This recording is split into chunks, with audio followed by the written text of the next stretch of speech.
तो आपने लिख ही लिया होगा कि सारी की सारी चीजें, उत्पादन क्या है, उपयोगिता का सृजन है, वह प्रक्रिया, वह आदि लिख लिया हो तो लिखवाने की जरूरत नहीं है यहाँ पे। ठीक है। कितने लोगों को बात समझ में आ रही है? ठीक है। अब हमें समझना है कि इसी में हमें समझना है जिसको हम कहते हैं उत्पादन के कारक। वैसे तो हमने उपभोग समझा ही दिया है, अब हमें समझना है उत्पादन के कारक।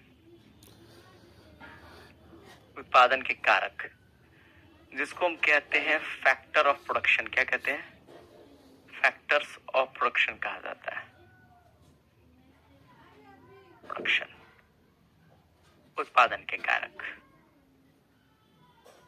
देखिए, उत्पादन का कारक कहने का मतलब हो गया सामान्य भाषा में, एकदम बहुत आसान भाषा में, कि जब भी आप किसी चीज का उत्पादन करते हैं तो उत्पादन करने के लिए कुछ आवश्यक चीजों की जरूरत होती है। उत्पादन को पूरा करने के लिए कुछ आवश्यक चीजों की जरूरत होती है, और उन्हीं चीजों को हम क्या कहते हैं? उत्पादन का कारक कहा जाता है। ठीक है। तो हमने समझा उत्पादन के कारक क्या है, तो हम समझेंगे, ये आपको ध्यान रखना है कि उत्पादन के लिए, मैं लिख रहा हूं, उत्पादन के लिए कुछ आवश्यकता होती है। यानी कि जब आपको उत्पादन करना होता है तो आपके लिए किसी चीज की आवश्यकता होती है, अगर वो नहीं रहेगा तो उत्पादन नहीं होगा। और जिन चीजों की आवश्यकता होती है या जिसकी सहायता से आप उत्पादन करते हैं, यानी कि ये नहीं रहेगा तो उत्पादन नहीं होगा, हमने कहा है, तो मैं कहूं इन आवश्यकताओं को क्या कहा जाता है? आगत कहते हैं। क्या कहते हैं? आगत। जिसको कहा जाता है इनपुट कहते हैं। क्या कहते हैं? इनपुट कहा जाता है।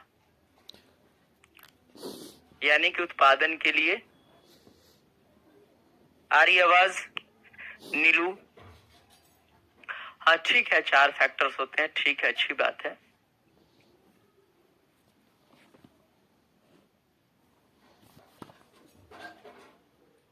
आप में से कई लोगों को आवाज आ रही है मेरी, बताइए तो इसको हम क्या कहते हैं? इनपुट कहा जाता है। और इन्हीं इनपुटों के सहयोग से हम क्या करते हैं? प्लीज सर देखिए, मैंने देख लिया है, आवाज आ रही है, मेरी आवाज आप तक पहुंच पा रही है?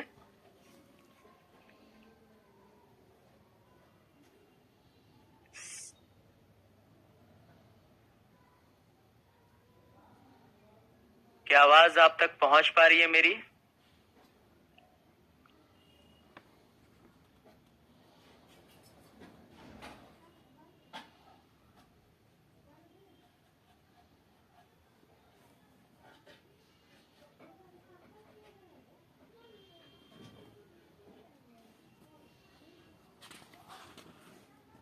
मेरी आवाज आप तक, सभी लोगों तक पहुंच पा रही है?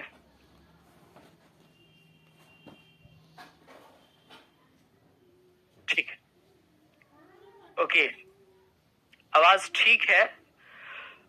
तो जिन चीजों की आवश्यकता होती है उसी को हम क्या कहते हैं? आगत कहते हैं। ठीक है ना? उसको हम अर्थशास्त्र की भाषा में क्या कहते हैं? आगत कहा जाता है। क्या कहते हैं हम? आगत। और इन्हीं आगतों को हम क्या कहते हैं? ये जो इनपुट्स होते हैं, आगत को हम क्या कहते हैं? फैक्टर ऑफ प्रोडक्शन कहा जाता है। क्या कहा जाता है? फैक्टर ऑफ प्रोडक्शन कहते हैं। क्या कहते हैं हम? फैक्टर ऑफ प्रोडक्शन कहते हैं। और ये फैक्टर प्रोडक्शन कितने होते हैं? तो इनकी संख्या जो होती है वो 4 बताई गई है। कितनी बताई गई है? 4। 4 बताई गई है।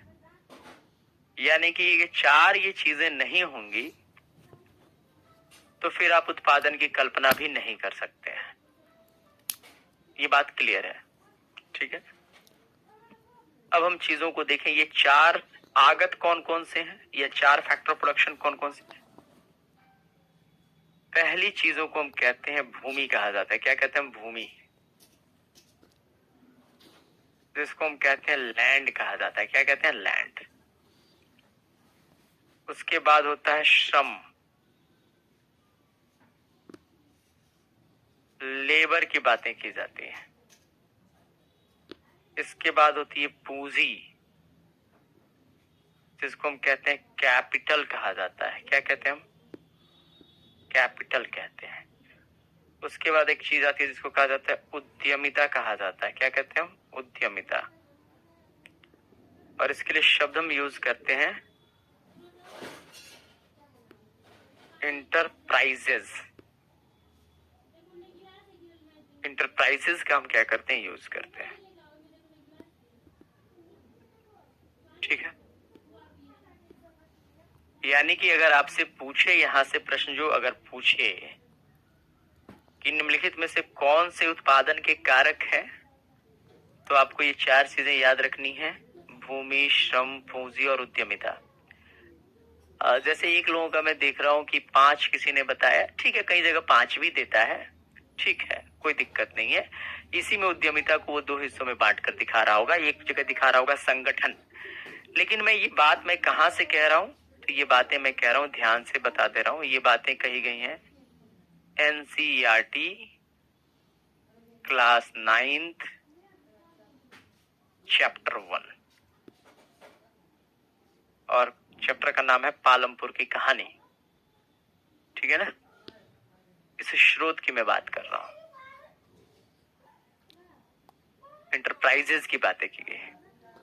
ठीक है, इंटरप्राइजेज की बात करेंगे। इंटरप्राइजेज हमें समझना है। तो फैक्टर्स ऑफ प्रोडक्शन की बात करेंगे, वो 4 होता है: लैंड, लेबर, कैपिटल और इंटरप्राइजेज की हम बात कर रहे हैं। ठीक है ना? इंटरप्राइजेज, ये 4 चीजों की जरूरत होती है। अब चारों चीजों के विषय में, यानी कि अगर ये चीज नहीं रहेगी तो उत्पादन संभव नहीं होगा। हमें समझना है कि सबसे पहले समझना है कि लैंड। लैंड का मतलब हो गया भैया भूमि। सिंपल सी चीज है, भूमि की हम बात कर रहे हैं। देखिए, भूमि का मतलब ये है कि भूमि का मतलब किसी भी भौगोलिक क्षेत्र से होता है। सिंपल सी बात है, इसका मतलब किस पे है? किसी भी भौगोलिक क्षेत्र से है, या ज्योग्राफिकल एरिया से हम बात कर सकते हैं, भौगोलिक क्षेत्र से है। यानी कि भूमि का मतलब है कोई भी ऐसा भौगोलिक क्षेत्र जहां उत्पादन होता है, उत्पादन किया जाता है, या जहां नहीं, जिस पर क्षेत्र भौगोलिक क्षेत्र से है जिस पर उत्पादन किया जाता है, जिस पर उत्पादन किया जाता है। ठीक है, सिंपल सी बात है कि हमारे देश की ही बात कर लें। हाँ रत्नेश जी, वही बात मैं कह रहा था। उद्यमिता मीन्स क्या होता है? रमन कुमार, देखिएगा मैं बता रहा हूँ, कोई टेंशन मत लीजिए रमन जी, बहुत अच्छे से आपको बात समझ में आ जाएगी, टेंशन नहीं लेना है। इसी वजह से रमन जी मैंने कहा कि कहीं 5 भी दिया होगा, या रत्नेश जी हैं, शायद रत्नेश जी हैं। मैंने कहा कि भौगोलिक क्षेत्र से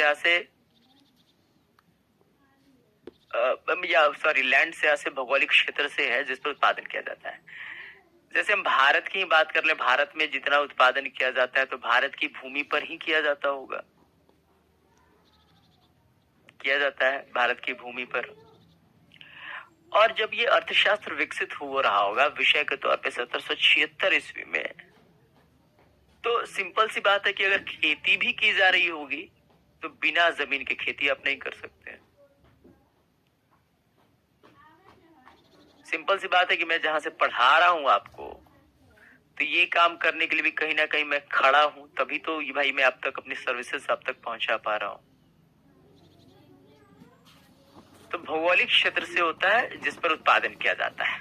लेकिन हमें समझना है, जब हम अर्थशास्त्र की बात करते हैं, अर्थशास्त्र में ध्यान से समझिएगा, अर्थशास्त्र में इसका जो तात्पर्य होता है, तात्पर्य का मतलब है, अर्थ होता है भूमि से, तो इसका मतलब होता है जितनी भी प्राकृतिक संसाधन है,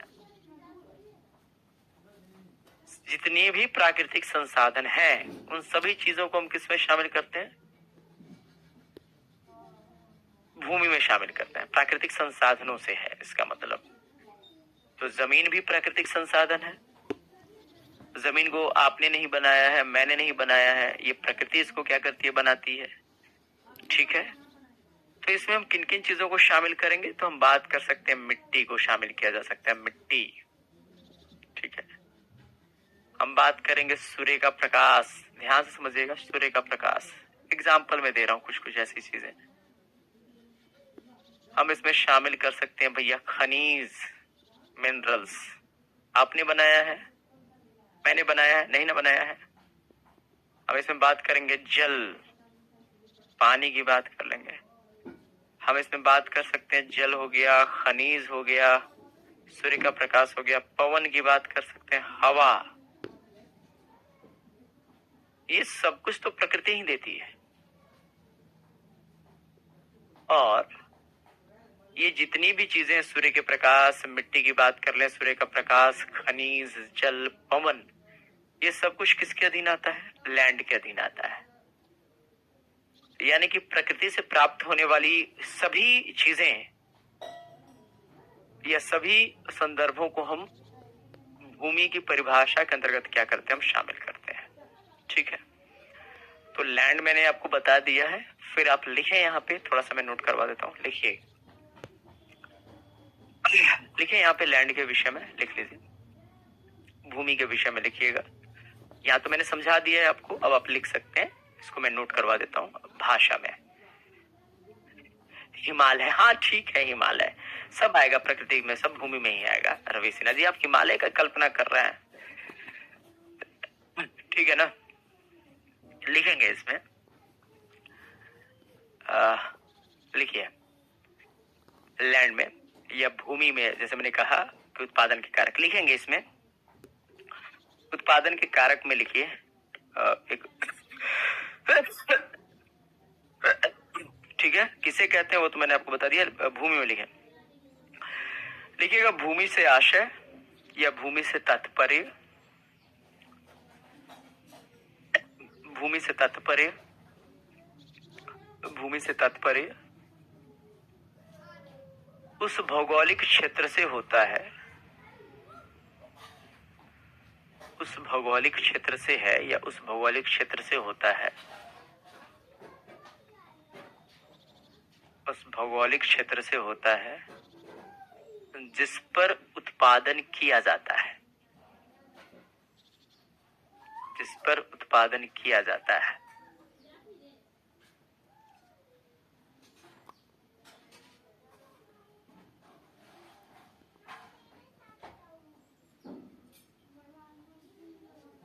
ठीक है, लिखेंगे अर्थशास्त्र में, अर्थशास्त्र में भूमि से तात्पर्य, भूमि से तात्पर्य, भूमि से तात्पर्य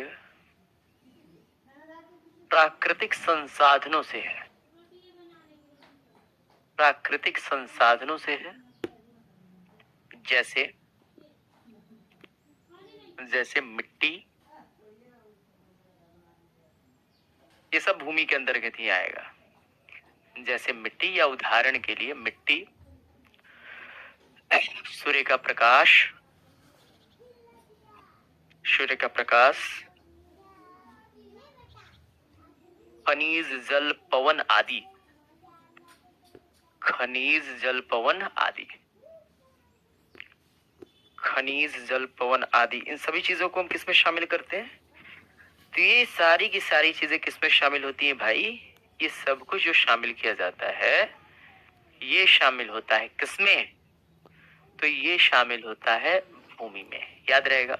ठीक है, अब यहां से एक चीज आप देखेंगे, वहीं पे लिख लीजिएगा, ध्यान से समझिएगा, पहले लिख लीजिए फिर बात समझ में आएगी। एक दो क्लास में ये बात समझ में अपने आप आएगी जो मैं अब नोट करवा रहा हूं। लिखेंगे भूमि को प्राप्त होने वाली आय को, भूमि को प्राप्त होने वाली आय को, भूमि को प्राप्त होने वाली आय को, भूमि को प्राप्त होने वाली आय को, होने वाली आय को लगान या किराया कहा जाता है। लगान या किराया कहा जाता है, रेंट कहते हैं उसको, लगान या किराया कहा जाता है। लिख लिया यहां तक? कोई दिक्कत तो नहीं है? क्या कहते हैं इसको? लगान या किराया कहा जाता है। ठीक है, लगान या किराया कहा जाता है। तो लैंड के विषय में हमने देख लिया है। उसके बाद लिखेंगे श्रम।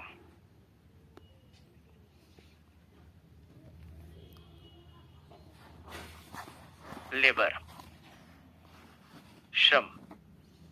श्रम का मतलब हुआ कि जब उत्पादन की क्रिया चल रही होती है तो उत्पादन प्रक्रिया में मानव के द्वारा किया गया प्रयास, मानव के द्वारा किया गया प्रयास, किया गया प्रयास। आपको ये ध्यान में रखना है, ये शब्द जरूर ध्यान में रखना है। वो क्या है? मानव के द्वारा किया गया प्रयास। सालू में शायद मैंने कहा है सालू कि ये जो मैंने अभी बात बताई है कि भूमि को किराया मिलता है, मैंने अभी आपको बताया है कि एक दो क्लास में ये बात आपको समझ में आ जाएगी। ठीक है ना? मैंने खुद ही बताया है, ऐसी बात नहीं है। तो थोड़ा सा वेट करिए, है ना? ऐसा नहीं है कि आपको नहीं बताया जाएगा। ठीक है, वो भी हो सकता है कि अभी आपको समझ में आ जाए। तो उत्पादन प्रक्रिया में मानव के द्वारा किया गया प्रयास। लेबर का मतलब जब भी हम बात करेंगे तो मानव के द्वारा। मानव लिखा है, यानी कि हमें समझना है कि जब हम श्रम की बात करते हैं तो इसमें मशीन को हम शामिल नहीं करते हैं, क्योंकि मशीन मानव नहीं है। तो मैंने यहां पे लगा दिया मशीन इसमें शामिल नहीं होगी।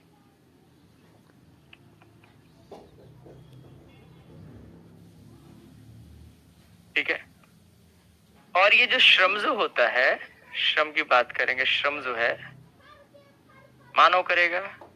ये दो तरीके का हो सकता है। एक को हम कहेंगे भैया शारीरिक श्रम, शारीरिक श्रम, या मैनुअल लेबर कहेंगे। एक को कहेंगे मानसिक श्रम। हम एग्जाम्पल ले ले रहे हैं। ठीक है, शारीरिक श्रम या श्रम के दो प्रकार हो सकते हैं, शारीरिक और मानसिक। मैनुअल लेबर कह सकते हैं और मेंटल लेबर कह सकते हैं। मान लीजिए किसी भी देश में, जैसे इंडिया की हम बात करें, उत्पादन हो रहा है किसी भी चीज का। अब यहाँ पे दो लोग हैं, उत्पादन किसी भी चीज का हो रहा है, हमें मतलब नहीं, मतलब उत्पादन हो रहा है। एक मान लीजिए किसान है और एक जो है भैया इंजीनियर है। अब ये बताइए कि दोनों लोग तो उत्पादन ही कर रहे हैं, इसमें शारीरिक श्रम कौन करेगा? शारीरिक श्रम कौन करेगा? कौन करेगा शारीरिक श्रम? किसान करेगा। और मानसिक श्रम का काम किसका सबसे ज्यादा है? इंजीनियर का है। तो सिंपल सी बात है कि किसी काम को करने के लिए हो सकता है कोई ऐसा काम होगा जिसमें बहुत ज्यादा पढ़े लिखे लोगों की जरूरत होगी, और कुछ काम ऐसे भी हो सकते हैं जिसमें बहुत ज्यादा पढ़े लिखे लोगों की जरूरत नहीं होती है। तो श्रम दो प्रकार के हो सकते हैं, जैसा कि मैंने आपको बता रखा है, शारीरिक श्रम और मानसिक श्रम की हमने बात कर रखी है।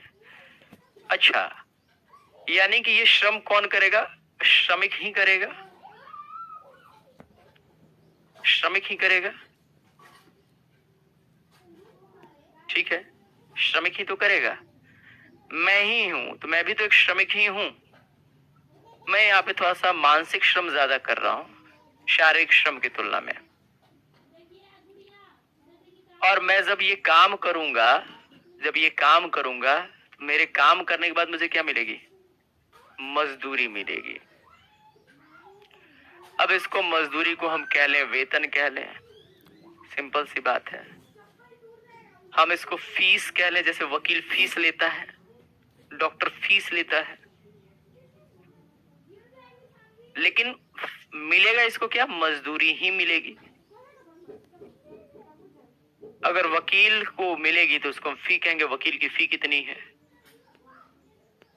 इंजीनियर करेगा तो उसको वेतन कहेंगे, मैं काम कर रहा हूं तो मुझे वेतन मिलेगा। एक मजदूर काम कर रहा है तो उसको मजदूरी मिलेगी। इसी मजदूरी के कई रूप हो सकते हैं। तो हमें समझना है कि मैं यहां पे लिखूं, अगर मैं कहूं कि श्रम को प्राप्त होने वाली आय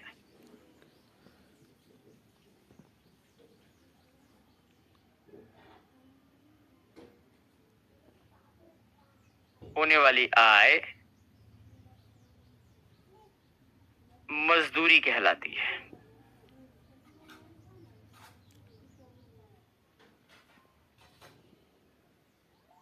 याद रहेगा?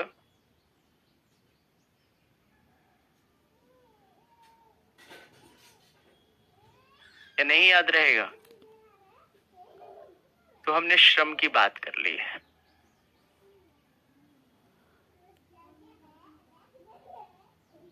ठीक है,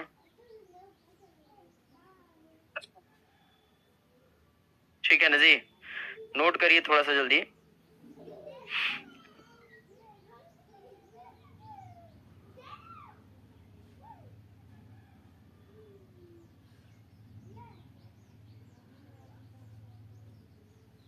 इसमें से कितने लोगों ने पहले इकोनॉमी पढ़ी है, इकोनॉमिक्स?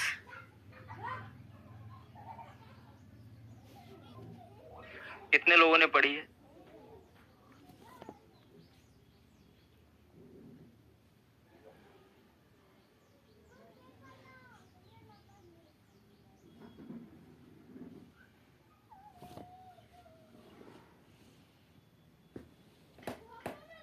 श्रम को प्राप्त होने वाली आय को हम क्या कहते हैं? मजदूरी कहते हैं।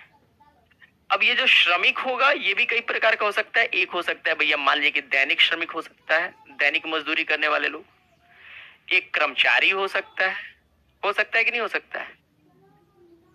एक स्वनियोजित हो सकता है। लेकिन है तो सब श्रमिक ही। दैनिक मजदूरी करने वाले हो सकते हैं, कर्मचारी हो सकते हैं, स्वनियोजित हो सकते हैं, हाँ या ना? लेकिन है तो सब काम करने वाले ही। अब जब कर्मचारी है तो कर्मचारी को जब मजदूरी मिलेगी तो उसको हम वेतन कहेंगे। दैनिक तौर पे काम करने वाले लोगों को मजदूरी मिलती है।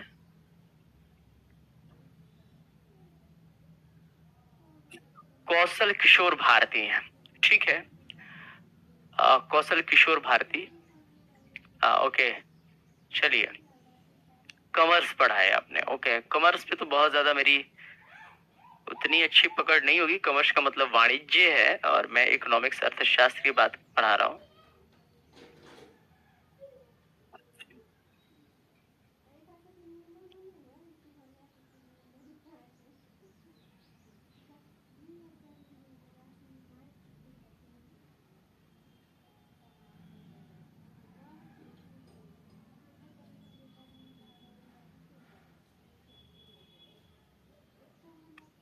रमन कुमार है कि मेरा ऑनर्स इकोनॉमिक्स है।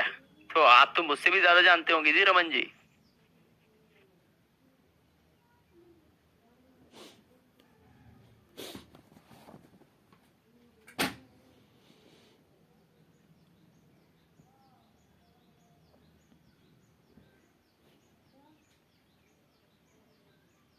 अच्छा, मैं आपको समझा पा रहा हूँ आप में से जितने लोग हैं? कल के क्लास में हम देखेंगे पूंजी और उद्यमिता पर बात होगी। कल के क्लास में निश्चित तौर पे पूंजी और उद्यमिता हम देखेंगे। तब तक के लिए आप रिवाइज करते रहिए और ध्यान में रखिएगा आपका बोर्ड पीडीएफ जा रहा होगा और बोर्ड पीडीएफ के साथ साथ आपका A4 साइज भी पीडीएफ आप पे अपलोड हो जाएगा। आप टेंशन नहीं लीजिएगा। और हाँ, आप में से सर मैं भी पीजी कर रही हूँ, ओके नीलू जी, ठीक है, ओके, कोई बात नहीं। चलिएगा, पीजी कर रही है तो खैर पीजी में तो कोई बात नहीं है सर, रहने दीजिए, हिस्ट्री की क्लास है। देखिए कनक जी, ये अलग बात है कि मैंने खुद ही कह रखा है कि क्लासेस जो है अभी अब रहने दीजिए, लेकिन ये आपको तय करना होता है कि आपको किसकी क्लास करनी है, आपकी प्रायोरिटी क्या है। सिंपल सी बात है कि अगर प्रायोरिटी आपको ये पता नहीं होगा तो फिर सफलता थोड़ी सी मिलनी मुश्किल होगी। आपको जिस चीज की जरूरत है उसी की क्लास करिए, ठीक है। ठीक है ना, मिलेंगे अगली क्लास में, तब तक के लिए शुक्रिया, तब तक के लिए धन्यवाद। थैंक यू सो मच आप सभी का।